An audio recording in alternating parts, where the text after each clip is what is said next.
देखिए कल तीसरे चरण का चुनाव है, क्योंकि आपने कहा जनता कहां जाए उसके पास क्या मंच है। जनता के पास बहुत बड़ा मंच है, जनता ही तो सरकार चुनती है, और कौन चुनता है? तो सरकार बनाने का बिगाड़ने का काम तो जनता करती है। अनामिका, मैं चाहूंगी उस ताकत को अगर आप अपने गीतों में पिरो दें, ये मताधिकार की जो ताकत है, वोट की जो ताकत है, इसको अगर आप अपनी कविताओं में पिरो दें। देखिए बिल्कुल, मैं एक बात यही कह रही हूँ कि जनता की आवाज के लिए जनता के लिए 5 साल में एक बार चुनने का मौका मिलता है। वो अपनी आवाज को अपने मत के माध्यम से अपनी आवाज सरकार तक पहुंचाती है, अपनी आवाज वहां तक पहुंचाती है जहां तक पहुंचाना चाहिए। इससे बड़ा अधिकार और क्या होगा कि आपके पास ये अधिकार है कि आप सरकार को हटा भी सकते हैं, सरकार को बना भी सकते हैं। आपका जो आपके पास नहीं है, और ये अधिकार आपका मताधिकार है, तो आपके पास है, आप अपनी भाषा पहुंचाइए, आप वो चीज आप चुनिए जो आप चुनना चाहते हैं। पहली बात। दूसरी बात, मैं ये कहती हूँ कि भाषा का संयम इसलिए भी बहुत जरूरी होता है। आपको कोई उत्तर नहीं दे रहा, आप अनामिका देखिए वो जो ताकत है, क्योंकि नेहा जी ने कहा कि वो मंच कहाँ है, मैं कहूंगी कि अगर उस ताकत को हम कविता के जरिए बता पाए कि मताधिकार की ताकत कितनी बड़ी ताकत है। ईबा उबा ये उत्तर है, मुझे आपसे उत्तर चाहिए ही नहीं। आप मुझे क्यों उत्तर दे रहे हैं मैम? मुझे उत्तर आपसे चाहिए। नेहा जी आ रहे हैं आपके पास, नेहा जी अभी आ रहे हैं। अनामिका जी से पूछा है मैं जी। हाँ अनामिका जी, इस ताकत को अगर कविताओं में पिरो दें। मैं आपको उत्तर नहीं दे रही हूँ, मैं किसी को उत्तर नहीं दे रही हूँ। और नहीं, एक बात और, अनामिका जी कहती है कि भाषा का संयम, काबा काबा लगे चिल्लाबे। आपका संयम कहाँ है मैम? नेहा सिंह राठौर बोलती नहीं, इसका मतलब कुछ समझती नहीं है। आपका संयम कहाँ है? काबा काबा लगे चिल्लावे, हमारे यहाँ इसमें गाली, देखिए मुझे लगता है आपस में मत लड़िए, नेहा जी और अनामिका जी, आप तो सब देख रहे हैं, आप लोग की कविताएं सब सुनते हैं, आपस में मत लड़िए। चिल्ला करके आ रहे हैं आपके पास, आप दोनों लड़िए मत आपस में। आप दोनों की पहचान, आप दोनों की पहुंच लोगों तक अपने कलम के माध्यम से, कविता के माध्यम से है। तो इस तरीके से अगर आप दोनों ही एक दूसरे को जवाब देंगे तो सवाल जो किया है आपने, आज जो कह रही हैं अनामिका अंबर, वो चीजें गलत हो जाएंगी ना। फिर मनोज जी हमारे साथ लगातार जुड़े हैं। मनोज जी, दोनों ही कवियत्रियों ने अपनी बात को बहुत अच्छे से रखा है। एक सवाल पूछ रही हैं और एक ये कह रही हैं कि जो अगर आपको कमी दिख रही है तो आपको अच्छाई भी दिखनी चाहिए। सवाल ये है कि ठीक चुनाव से पहले या चुनाव के दौरान इस तरह से सरकार से सवाल पूछना, या जो आपने कहा कि बेटी हैं, आपकी पहचान वाली हैं नेहा, वो सवाल कर रही हैं लगातार। आप क्या कहेंगे उत्तर प्रदेश के मुद्दों को लेके, और खासतौर पर कल जब तीसरे फेज के लिए वोटिंग होनी है उसके पहले इस तरह की बातें सामने आ रही हैं उस पर?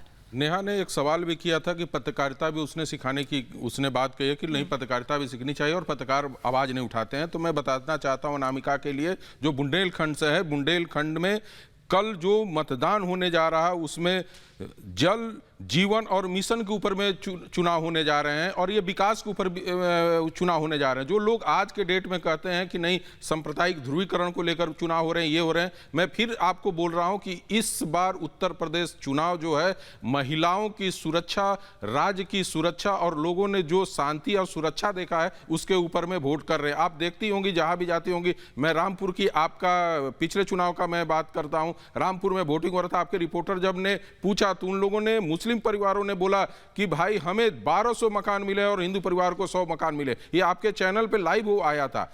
तो मैं ये बताना चाहता हूं दोनों कवित्रियों के लिए कि चुनाव जो हो रहे हैं इस बार मुद्दे पर आधारित चुनाव हो रहे हैं, कोई सांप्रदायिक ध्रुवीकरण के ऊपर चुनाव नहीं हो रहे हैं, कोई जाति के ऊपर चुनाव नहीं हो रहे हैं। एक लोगों को लगता है कि नहीं इस बार जाति के ऊपर चुनाव होंगे और उस पर फोकस करके रखे हैं। वहीं योगी आदित्यनाथ पूरे चुनाव में कानून व्यवस्था को लेकर पूरी तरह से सवाल उठाते रह रहे हैं, और वो उसी को लोग अटैक भी करें कि नहीं इन्होंने बुलडोजर की बात किया है, इन्होंने जवाब देने की बात किया है, लोग गुंडे आतंकवादी घर के अंदर चले गए, इसकी बात उन्होंने किया है। जहां तक बुंदेलखंड की बात रही है तो बुंदेलखंड एक समय बहुजन समाज पार्टी, फिर बाद में समाजवादी पार्टियों का कब्जा था, लेकिन जब से ये सरकार आई है वहां पे जब हम लोग सर्वे करने जाते हैं, लोगों से पूछते हैं तो उनका विकास के ऊपर में मत जा रहा है। अब ये बातें नहीं, यानी बिल्कुल आपने सही बात कही मनोज जी। हम लगातार जब हमारे भी रिपोर्टर्स जाते हैं बीच में तो वो यही कहते हैं, सुरक्षा विकास की बात करते हैं। अनामिका हाँ आप बताइए। अनामिका मैं कहूंगी जितने भी लोग हैं,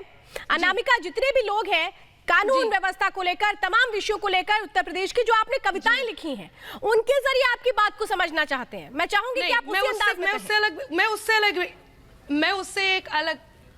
मैं उससे एक अलग बात कह देती हूँ। मैं मनोज जी का बहुत धन्यवाद करती हूँ कि उन्होंने इस बात को यहाँ पर जोड़ा है कि बुंदेलखंड जिस उद्देश्य को लेकर के इस गीत को रचा गया था वो यही उद्देश्य था। मैं बहुत गौरवान्वित महसूस करने लग गई थी जब मैंने देखा कि बुंदेलखंड का नाम, बुंदेलखंड वो जगह जहाँ प्रथम संरक्षण जिस धरती का मुझे मिला, वो बुंदेलखंड जब लोगों की नजरों में आने लग गया, वहां पर विकास हुआ, वहां के लोग विकास की भाषा जानने लग गए। इतने सालों से क्या हो रहा था, इतने दिनों से क्या हो रहा था, जब ये पता चलने लग गया कि हाँ बुंदेलखंड में कुछ हो रहा है, तभी से मैंने लेकर के इस बात को कहा।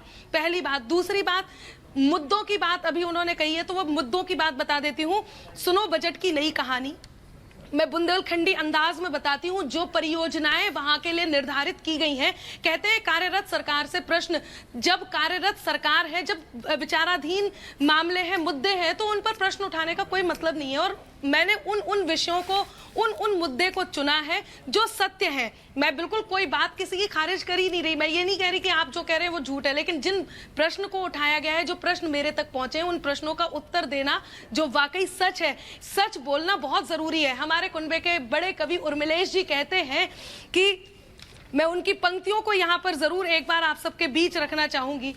वो पंक्तियां कहते हैं कि पूरी हिम्मत के साथ बोलेंगे जो सच है वो बात बोलेंगे, पूरी हिम्मत के साथ बोलेंगे जो सच है वो बात बोलेंगे। हम कलम के बेटे हैं साहब, कैसे दिन को रात बोलेंगे। हम कलम के बेटे हैं साहब, कैसे दिन को रात बोलेंगे। लेकिन कुछ लोगों को जब एक सूत्रीय धारावाहिक करना होता है तो मैं केवल कविता के माध्यम से कहती हूँ और भाषा के पूरे संयम के साथ कि बित्ते होकर खुद को गज का नाप समझने लगते हैं, जरा बड़े हो बच्चे खुद को बाप समझने लगते हैं, और एक दो चींटी जिनकी अंबर राह छोड़कर गुजर गई, वही केचुए खुद को अक्सर सांप समझने लगते हैं। सच्चाई जानना बहुत जरूरी है। मैं फिर कहती हूँ, प्रश्न का समय आएगा तो प्रश्न भी उठाऊंगी और प्रशंसा का समय है तो प्रशंसा करती हूँ। अब वो परियोजना बताती हूँ जो परियोजना के लिए आपने मुझसे कहा है कि सुनो बजट की नई कहानी, अर्थतंत्र को मिली रवानी। बुंदेलखंड की बात कर रही हूँ। सुनो बजट की नई कहानी, अर्थतंत्र को मिली रवानी। अब सत्ता हो गई किसानी, अब सत्ता हो गई किसानी, खेतन में अब पहुंचे पानी। कैन बेतवा धार मिले अब, कैन और बेतवा दो नदियां, कैन बेतवा धार मिले अब, बुंदेलखंड की धरा खिले अब। सामान जरूरी सस्ते हुए, उन्नत सबरे रस्ते हुए, और गांव गली तक नल पहुंचे अब, नल के भीतर जल पहुंचे अब। कोरोना की कठिन घड़ी है, विपदा सही में बहुत बड़ी है, मगर तसल्ली जेई मानो कि मार टैक्स की नहीं पड़ी है। इतने नैया कछू छलाबा काय के यूपी में बाबा है, यूपी में बाबा। ये मैं बजट के आधार पर बोल रही हूं जो परियोजनाएं तय की गई हैं। आपकी बात पे अनामिका नेहा ताली भी बजा रही थी और नेहा कुछ कहना भी चाहेंगी कविता के माध्यम से। नेहा, नहीं, खेतन में पानी की धार से मुझे याद आया कि किसानों की बात हो रही है, तो मैंने किसान गीत भी एक लिखा हुआ है। नहीं, बिल्कुल अनामिका जी चिंता मत करिए। मैं लोक गायिका हूँ और मैं लोक गायकी के माध्यम से अपनी बात बता रही हूँ। और अपनी बात क्या यार, मैं तो जनता की बात रखती हूँ, तो मैं किसान की बात करती हूँ। मैं एक गीत सुनाती हूँ, जैसे कि खेतों में पानी की धार और बिजली पानी सब चल रहा था, तो मैं सुनाती हूँ। भादो आषाढ़ चाहे जेठ के घाम के हूँ बूझे नहीं, भादो आषाढ़ चाहे जेठ के घाम के हूँ बूझे नहीं हो, बारहो महीना नाही करे आराम के हूँ बूझे नहीं। खेतवा में रोपनी किसनवा करेला हो, अरे खून पसीना से माटी के सिंचेला हो, बद से बदतर बा बिजली पानी के झाम के हो बूझे नहीं हो, बारहो महीना नहीं करे आराम के हो बूझे नहीं। मंत्री विधायक नेता डीलिंग नेहा जी माफी चाहूंगी, आपको रोक रहे हैं, थोड़ी वक्त की पाबंदी भी हो जाती है। नेहा जी आपकी तोड़े ले हो। नेहा जी, मैं आपसे माफी चाहूंगी, नहीं होती है मैम, मैं आपसे माफी चाहूंगी। क्या कहें, कई बार समय की पाबंदी बड़ी पाबंदी होती है और आप भी जानती हैं। पूरा गाना सुनाना जब आप कोई कविता लिखती हैं तो आप भी उसको एक समय की उसमें ही लिखती हैं, बाउंड्री में। तो हमारे पास भी वही समय की बाउंडेशन है। नेहा जी बहुत बहुत धन्यवाद, आप हमारे साथ जुड़िए। अनामिका जी आपका भी बहुत बहुत धन्यवाद हमारे साथ जुड़ने के लिए।